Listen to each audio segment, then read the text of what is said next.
Joining us tonight, Senator Bernie Sanders of Vermont. Senator, always good to have you with us on the Ed Show. I want you to respond, Senator, to that comment that was made by that analyst, that fear in the marketplace. Is it fear in the marketplace? What can be done to stop this out-of-control speculation?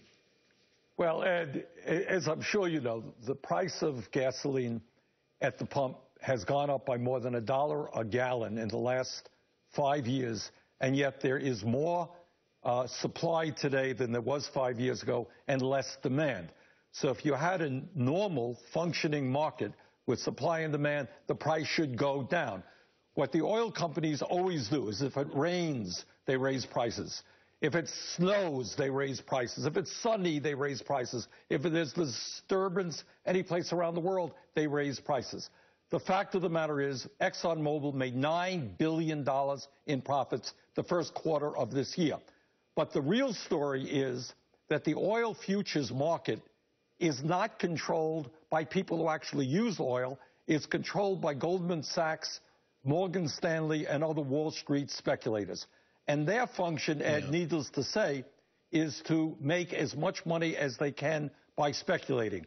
And what we have heard is various estimates as to how much more we are paying, whether it's 40, 50, 60 cents a gallon of gas because of that speculation. I don't know exactly what it is, but there's no question that oil speculation by Wall Street has driven up oil prices very significantly.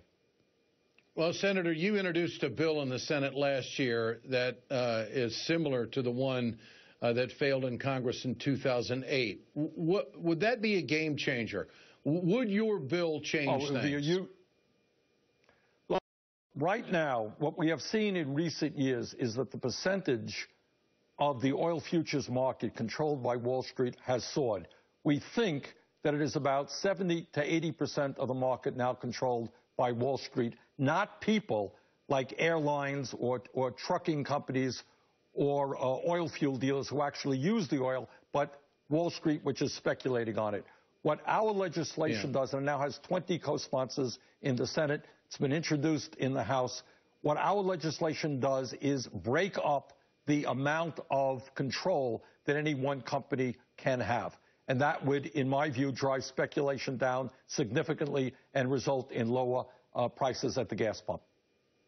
Well, what part does speculation play in the conservative push for domestic oil production? I mean, it's a rather convoluted formula here that we're seeing unfold.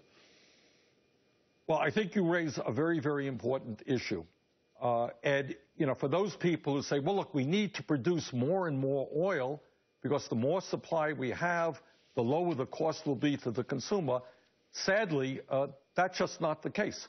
Once again, we have seen in the last 5 years a $1 increase in a gallon of gas at the pump at the same time as we have more supply today than we did 5 years ago and less demand than we have 5 years ago. So I think what you have now is two giant entities that are ripping off the consumer, and that is the oil companies, ExxonMobil and the others, who are making huge profits, and at the same time, Wall Street speculators on the oil futures market. Right now, my target is to break up the amount of oil that any one entity could hold that would drive down speculation, lower oil prices, and gas prices. Finally, any Republicans on board with this? Are your 20 co-sponsors early on? No, we have 19 Democrats and myself, an independent.